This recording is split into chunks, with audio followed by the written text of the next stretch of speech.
दीपक देता है रोशनी फैलाने की प्रेरणा, फलदायी वृक्ष देता है देने की प्रेरणा, मधुबन देता है महकते रहने की प्रेरणा, महान व्यक्ति देते हैं जीवन जीने की प्रेरणा। आओ प्रेरणा से दें हम सभी को प्रेरणा।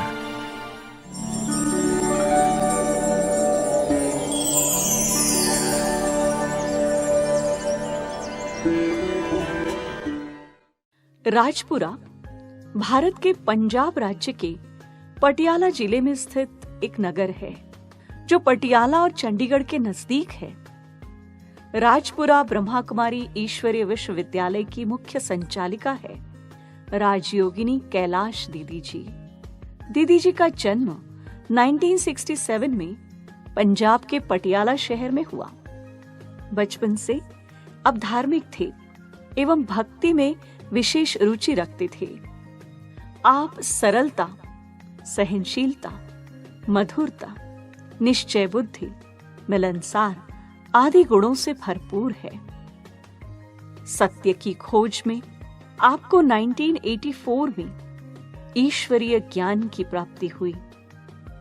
आपने पहली बार 1986 में संस्था के मुख्यालय माउंट आबू में बाप दादा से ईश्वरीय मिलन मनाया।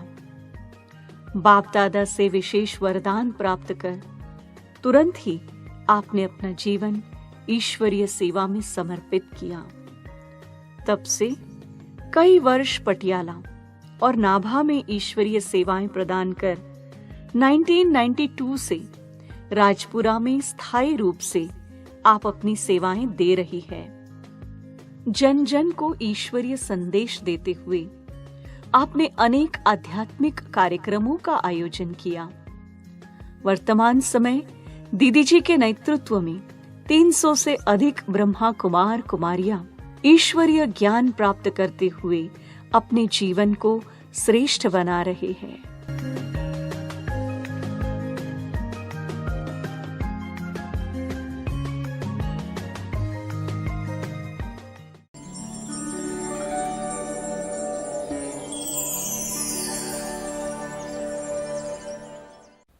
बचपन से ही धार्मिक विचार थे, क्योंकि माताजी पिताजी का रुझान बहुत धार्मिक था।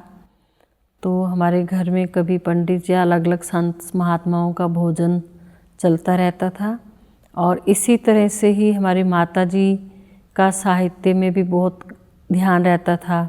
तो शाम के टाइम पे हमारे घर में भागवत, कभी श्री रामचरितमानस या भागवत गीता ऐसे कुछ भी होता था। तो हमारी माताजी और हमारी 5-7 बहनें जो सहेलियाँ हैं वो आ जाती थी, हम एक साथ मिलकर के पढ़ते थे। ऐसे भैया हैं तो उनके दोस्त आते थे तो वो पढ़ते थे। इस तरह से रोज़ हमारा चलता रहता था। तो स्कूल टाइम पे भी जब हमारा एक बार कुकिंग पेपर था तो वहाँ पर सभी अलग अलग डेकोरेशन लेके आए, लेकिन मैं राधा कृष्ण जी की, हनुमान जी की, दुर्गा माँ की तस्वीर को लेकर के गई तो सब हंसने लग गए कि ये देखो ये मंदिर उठा के ले आई है। पर इसके लिए जब हमारी स्कूल की प्रिंसिपल और मैडम ने मुझे बहुत प्यार किया, क्योंकि हम जो कुछ भी बनाते थे घर में तो भोग जरूर लगाते थे, तो वहाँ भोग लगाया। उन्होंने हमारी सारी स्पेशल डिश बहुत पसंद की और उसी वजह से मुझे फर्स्ट ग्रेड भी मिला वहाँ से। तो इसी तरह से, लेकिन साथ साथ धार्मिक संबंध बहुत संकोची नेचर भी थी। 1984 में एक दिन हमारे जो बड़े भैया करमचंद भाई जी वो ज्ञान अमृत लेकर के आए। या हम कॉमिक्स बहुत पढ़ते थे, कहानियाँ वगैरह अच्छी लगती थी, तो वो यूथ के ऊपर थी सारी ज्ञान अमृत और बहुत अच्छे उसमें टॉपिक थे। तो वो लेके आए, देखो हम कॉमिक्स नहीं पढ़ा करेंगे, अब ये पढ़ा करेंगे। तो मेरे को वो बहुत अच्छी लगी, मैंने उसको बहुत संभाल के रखा पढ़ने के लिए।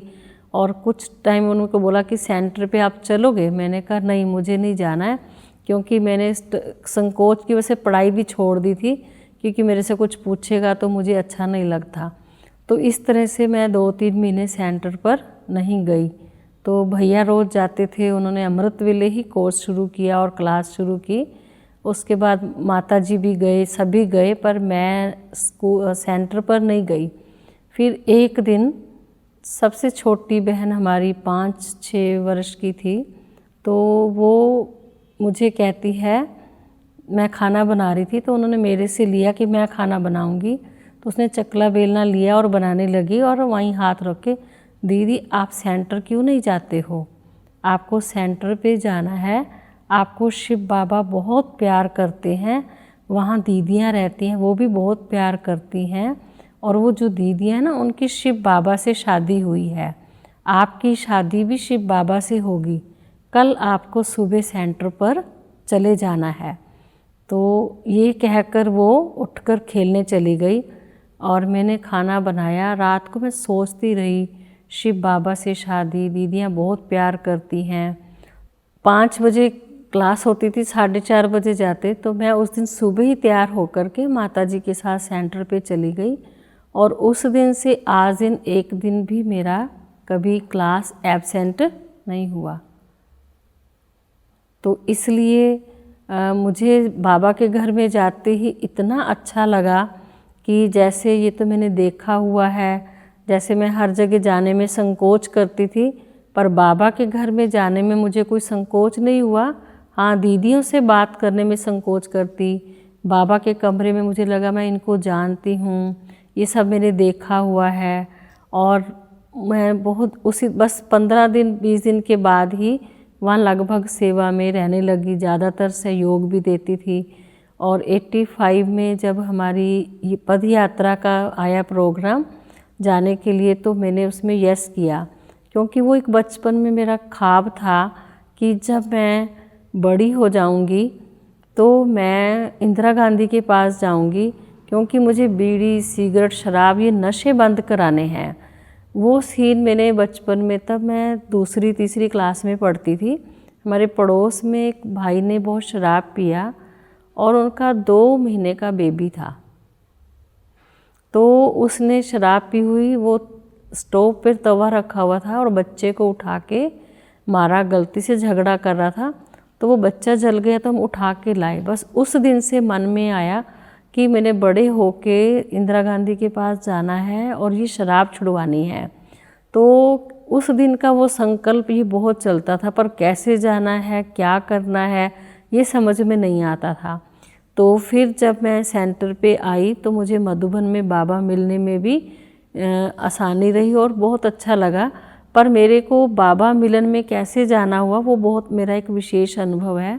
मुझे कोई तड़फ नहीं थी कि मुझे मधुबन जाना है, बाबा से मिलना है, क्योंकि मैं सेंटर पे आकर के बहुत खुश हो गई कि मैं जो चाहती थी, शादी नहीं होनी चाहिए, बाबा के घर में आना चाहिए, मैं आ गई। तो एक दिन 1986 की मुरली, अव्यक्त मुरली आई संडे की, तो बाबा ने कहा जैसे जैसे समय परिवर्तन होगा, वृद्धि होगी, तो बाप दादा के मिलने का प्रोग्राम भी परिवर्तन हो जाएगा। बस उस समय मेरी आँख में आंसू आया कि बाबा तुम्हें तो मेरे को मिलना ही होगा, तुम मेरे मिले बिना आप नहीं जा सकते, मुझे आपको मिलना ही होगा। बस पहली बार मेरी वो तड़फ का एक आंसू आया। और दूसरे दिन बहुत सुंदर एक आश्चर्य का अनुभव, दादी प्रकाश मणि जी का लेटर आया कि अभी तक जो बाबा से नहीं मिले हैं वो आएंगे और बाबा से मिलन करेंगे। तो वो लेटर का अनुभव बहुत अच्छा लगा कि देखो मैंने बाबा से कल बात की और आज ही लेटर आ गया। तब हरिद्वार में कुंभ मेला था, तो हमारे बड़े दीदी जी, कमला दीदी जी वहाँ गए हुए थे, फिर उन्हें बुलाया गया और फिर हम फर्स्ट टाइम जो बाबा से मिलने के लिए, हमारे लौकिक पिताजी, मैं और बाकी हमारा 10-12 का ग्रुप हमारे साथ में, हमारे बाद में चली ज्ञान में मीरा बहन जो आजकल सुनाम में हैं, वो हमारे पड़ोस में थी, तो हमें देख कर के वो भी हमारे साथ सेंटर पे चलने लगी। तो हम फर्स्ट टाइम सभी मधुबन बाबा से मिलने गए। ओम शांति भवन में बाबा से मिलना हुआ, तो बाबा से स्टेज पे मिलना हुआ, बाबा से दृष्टि ली, बाबा से टोली ली, बाबा से वरदान लिया। मुझे बाबा ने वरदान दिया कि तुम्हें बाबा की मदद बहुत उड़ाती है। तो ये सौभाग्य भी मिलने का। हमें तो बहुत अच्छा लग रहा था, लेकिन बहुत सारे भाई बहन कह रहे थे आज मिलने का विधि चेंज हो गई है, आज ग्रुप बड़ा आया है। तो लेकिन बाबा ने बिठाया, दृष्टि दी, वो बहुत बहुत अच्छा लगा बाबा के मिलने का। फिर उसके बाद बाबा से तो अब बहुत बार मिलना ही हुआ। मैं 1985 में पैदल यात्रा में मैंने भाग लिया, क्योंकि वो मेरी अंदर की एक आवाज़ थी कि मुझे बड़ा होकर के कुछ ऐसे कार्य करने हैं, बीड़ी सिगरेट नशा छुड़ाना है, कुछ अच्छे कार्य करने हैं। तो एक अंदर से बचपन से आवाज़ आती थी। तो मैंने पद यात्रा में अपना नाम नोट कराया और मैं वहाँ गई, और मुझे सबसे अच्छा अनुभव पद यात्रा में लगा कि हमने अलग अलग स्थान पे, स्कूल में, कॉलेज में, गांव-गांव में प्रदर्शनी लगाई और फॉर्म फिल कराए नशे छुड़ाने के। तो वो मुझे बहुत अच्छा लगा। और वो नशे छुड़ा करके जब तालकटोरा स्टेडियम में आई, तो मैंने वहीं से संकल्प कर लिया कि जब दादी जी और दलाई लामा जी उस रावण को जला रहे थे, तो और फिर सारा यूथ का कुछ ग्रुप राष्ट्रपति भवन में गया, तो मेरे को लगा कि आज मेरा जो लक्ष्य था ये संकल्प पूरा होता है, और आज के बाद मुझे ब्रह्मा कुमारी जीवन ही जीना है। तो मैं पद यात्रा के बाद वापस घर नहीं गई, अपना जीवन सेवा में ही समर्पित किया कि मुझे अब इसी लक्ष्य को ही पूर्ण करना है।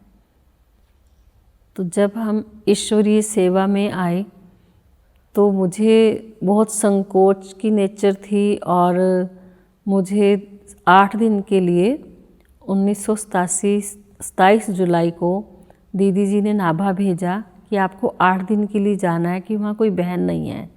तो मैं बोलती थी मुझे दीदी कोर्स नहीं कराना आता है, प्रदर्शनी भी नहीं समझानी आती है, तो मैं किससे क्या बात करूँगी। तो दीदी हंसने लगे कि आप पे आप सब कुछ आ जाएगा, बाबा कराएगा। तो जो आपने ट्रेनिंग में सीखा है वो उसको पढ़ना, और आप रोज़ मुरली सुनाना। तो वहाँ पे जब मैं गई तो सबको बड़ी खुशी हुई कि बहुत समय से बहनें नहीं रहते, तो देवी जी आए। तो 7-8 बार मुझे वहाँ मुरली सुनाना होता था। कोर्स भी मैं 5-7 बार कराती थी वहाँ पे। तो अलग अलग तरह से मुझे कई बार प्रश्न पूछते थे तो मुझे उत्तर नहीं आता था, पर उसी दिन बाबा मुझे मुरली में बता देता था कि आप किससे बहस नहीं करो, बोलो कि मैं अभी नई हूँ और हमारे बड़े हैं वो आपको समझाएंगे। तो संस्कृत कॉलेज के प्रिंसिपल आए, उन्होंने लेसन किया। उन्होंने तो मेरे से कोई प्रश्न नहीं किए और उन्हें बहुत अच्छा लगा, और उन्हें योग के बड़े अच्छे अनुभव होने लगे। उसके बाद उनके साथ एक PhD कर रहे थे, वो आए तो वो बहुत सारे प्रश्न करने लगे और मुझे उनके आंसर नहीं आते थे। तो उसी दिन ही बाबा मुझे मुरली में वो गाइड कर देते थे। तो मैं वो बात जो बाबा की मुरली वाली होती थी उनको बता देती थी। तो एक दिन वो करम सिंह जी थे, तो उन्होंने प्रश्न किया कि अब हम पटियाला कब जाएंगे, दीदी से कब बात करेंगे, भूख हमें अभी लगी है, तो खाना आप हमें कल दोगे। तो मैंने कहा हम अभी चल पड़ते हैं पटियाला में। तब फ़ोन नहीं होता था हमारे पास। तो फिर हम पटियाला गए, दीदी से बात की, वो काफ़ी अच्छा लगा। तो उसके बाद मुझे कभी इस प्रकार की दिक्कत, जैसे एक ब्लेसिंग जैसे बाबा देता है, मदद कराया, तो उसके बाद मेरे को कभी भी किसी ने कुछ पूछा तो कोई दिक्कत नहीं आई, आज तक ना कभी कोई बहस में लगा। और धीरे धीरे उस दिन से मुझे कोर्स कराना, क्लास कराना सब अच्छे से आया। तो बाबा ने मेरी संकोच की नेचर को भी खोला, क्योंकि मुझे अकेला होने के कारण चाहे मुरली सुनाओ, चाहे आने जाने को अटेंड करना है, सब कुछ अपने आप ही करना है।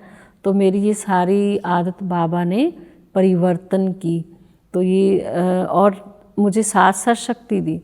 तो एक दिन मैं नाभा में अकेलापन महसूस कर रही थी और मुझे ये दिल हो रहा था कि मैं 1 सप्ताह के लिए मधुबन जाके आऊँ। और मैं सुबह शाम के टाइम 6 बजे छत पर ऐसे टहल रही थी और योग करते हुए मैंने बाबा से बात की, बाबा मुझे 1 सप्ताह के लिए आपके पास मधुबन में आना है। और 6 बजे मैंने बोला और पटियाला से 7:30 बजे मुझे भाई लेने के लिए आए कि आपको दीदी ने बुलाया है, सवेरे आपको माउंट आबू जाना है, 2 बहनों को लेकर के। वो बंधेली थी और कल ही जाना है सुबह।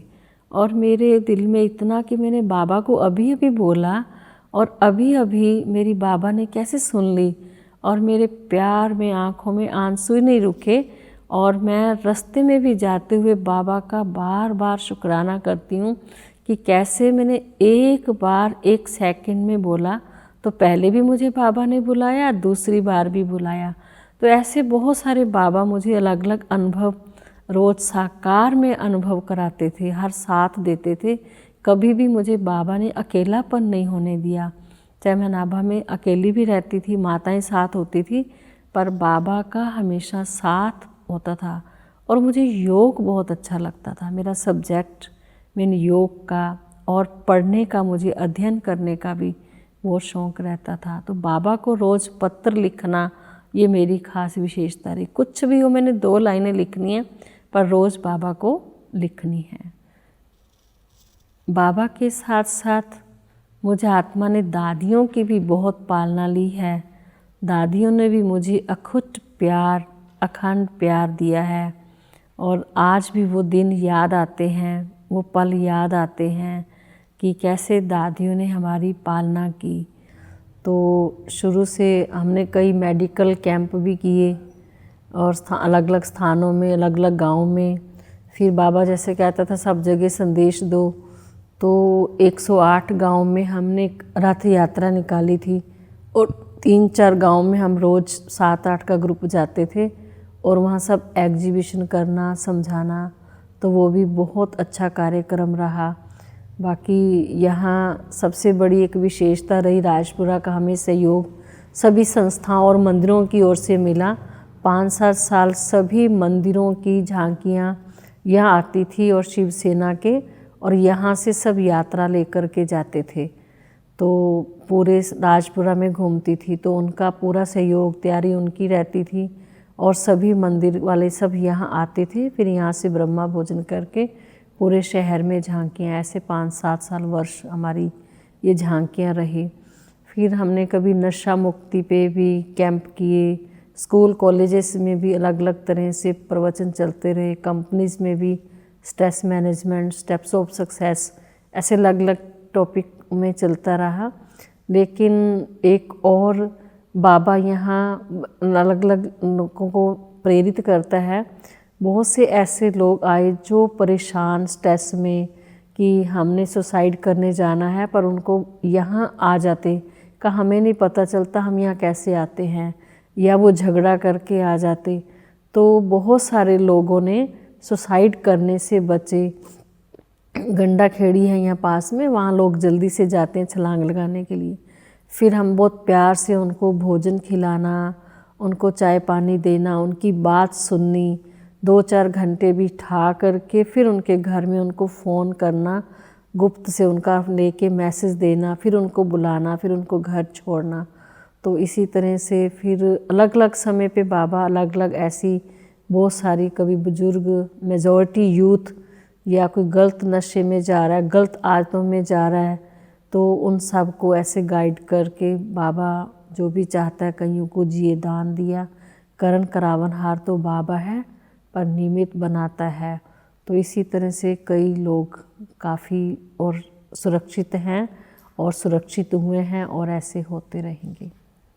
बाबा के घर में पवित्रता, स्वच्छता, इकोनॉमी अच्छी लगती है, कम खर्च, बालानशीन, सादगी, और योग मेरा मेन सब्जेक्ट रहा कि योग बहुत अच्छा लगता है और ये जीवन में हमारा विशेष होना चाहिए।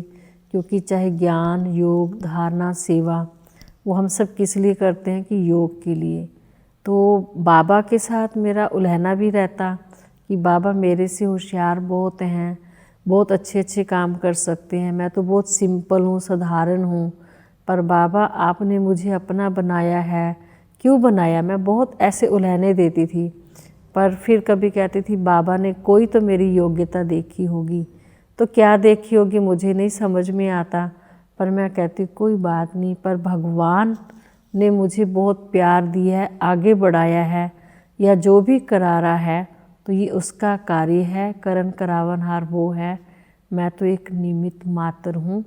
जो भी बाबा कार्य कराना चाहता है, तो बाबा का साथ और हाथ श्रीमत बहुत अच्छी लगती है। जो बाबा की एक एक दिनचर्या सुबह से लेकर रात्रि तक, वो मुझे सब कुछ ही यज्ञ का बहुत अच्छा लगता है। यज्ञ से बहुत प्यार है। यज्ञ की संभाल करना, यज्ञ को अच्छे से चलाना और पूरा माना मेरे ये विशेष धारणाएं हैं कि कम खर्च में सब अच्छी अच्छी सेवाएं हों और बाबा का घर बहुत स्वच्छ सुंदर और सबको शक्ति देने वाला हो। मुझे वरदानी भवन भी चंद्रमणि दादी जी ने नाम दिया, तो ये भी मुझे बहुत अच्छा लगता है। तभी कोई भी यहाँ से वरदान लिए बिना खाली ना जाए, ये विशेष धारणा रहती है।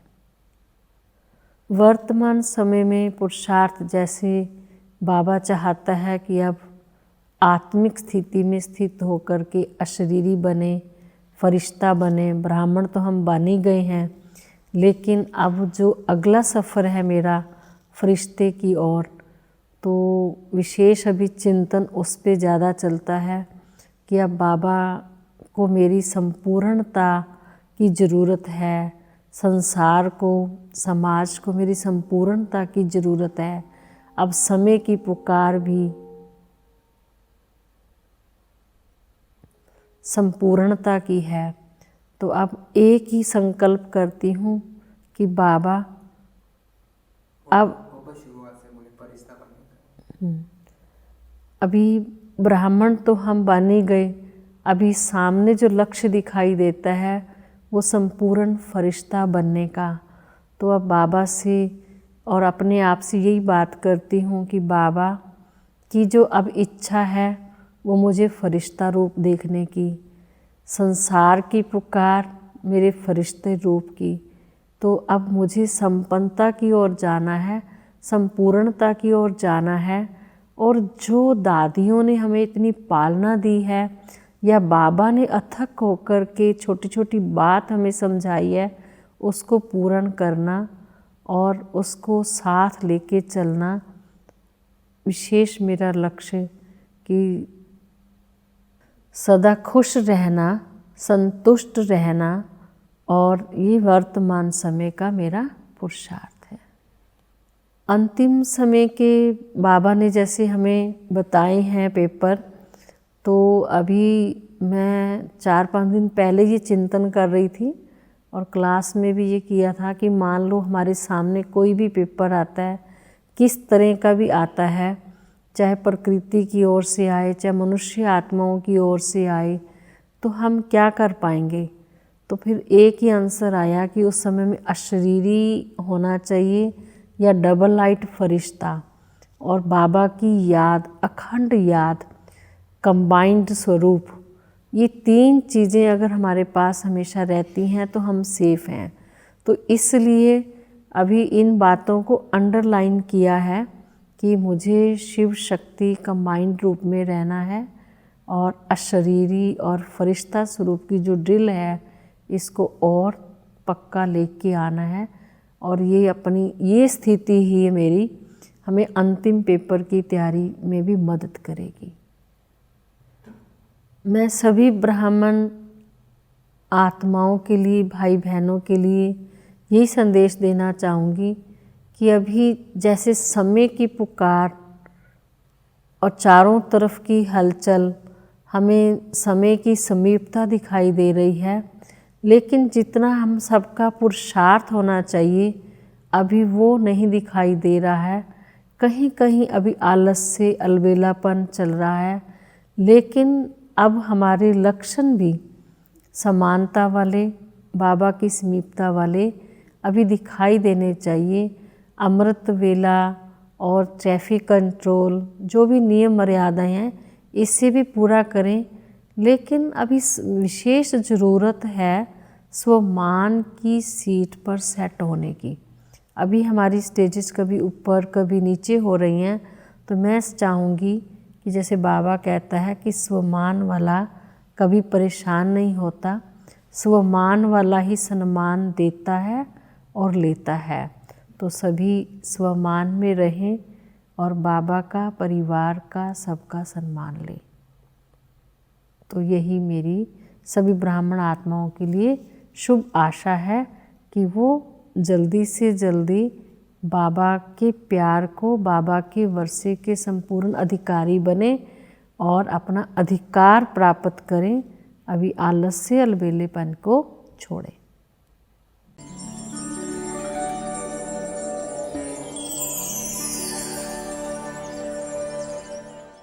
साकार रूप में जैसे बाबा ने, ब्रह्मा बाबा ने पालना दी है, ऐसे मेरी पालना जो है ब्रह्मा बाबा के साथ साथ दीदी ने भी की है। तो उससे इतना वो नशा था, लेकिन एक दीदी का संकल्प था कि ये करना है तो उसको पूरा करके छोड़ना है, ये संकल्प होता था। जैसे चाहे दिन हो चाहे रात हो, कि मुझे ये कार्य जो दीदी ने सौंपा है या बाबा का कार्य है वो मुझे पूर्ण करना है। दीदी जी का जो नेचर है वो बहुत ही मिलनसार है और हर किसी को अपनेपन की अनुभूति कराते हैं और बहुत ही निर्माण चित्त हैं और सबको इतनी प्रेम से मिलते हैं और सबके दुख को दूर करने का उनके मन में रहता है कि हर आत्मा को शांति मिले। कैलाश दीदी का स्वभाव जो है बहुत सरल स्वभाव और बहुत ही सहन शक्ति वाले दीदी हैं।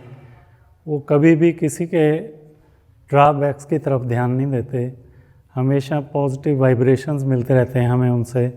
दीदी बहुत बहुत सरल चित हैं, अति सरल, किसी भी बात में किंतु परंतु क्वेश्चंस दीदी कभी नहीं उठाते हैं। कोई भी आप उनसे बात कर सकते हैं बहुत इजीली, बहुत अंडरस्टैंडिंग वे में, लाइक आपके जैसे फ्रेंड हों तो वैसे वो सब कुछ सुनते हैं और दूसरी विशेषता सुनकर फिर समा लेते हैं। उनके विषय में जो सर्वप्रथम बात मेरे मन में आती है वह है उनकी धैर्य की शक्ति और संगठन करने की शक्ति। मैं बहुत सारे ऐसे कार्यक्रमों में भाग लेता हूं जिनका वो आयोजन करते हैं, चाहे महाविद्यालय में बच्चों की प्रतियोगिताएं हों या बड़े सुंदर आयोजन हों जिनमें हमारे भाई बहन आकर के प्रवचन करते हैं। तो महाविद्यालय में भी हमने उनके प्रवचन कराए हैं, दीदी स्वयं भी आती हैं, तो बहुत अच्छा लगता है उनका प्रवचन सुन कर के। अध्यापकों और विद्यार्थियों में बहुत ही प्रसन्नता आती है। कैलाश दीदी द्वारा यहाँ पे लोगों को अच्छे विचारों से प्रेरित किया जाता है और इनकी जो शख्सियत है, क्योंकि मैंने बहुत नज़दीक से देखा है कि ऐसे लोग जो अपनी ज़िंदगी से निराश हो चुके होते हैं, जिनको कहीं कोई सहारा नहीं मिलता, उनको लगता है कि हम ज़िंदगी में अकेले हैं और उनका ध्यान में ये आता कि हमें आत्महत्या कर लेनी चाहिए। ऐसे विषयों पर बहन कैलाश जी ने बहुत मेहनत से हमारे शहर के बहुत लोगों को मार्गदर्शन करके उनको नई ज़िंदगी दी है, मैं समझता हूँ।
मुखी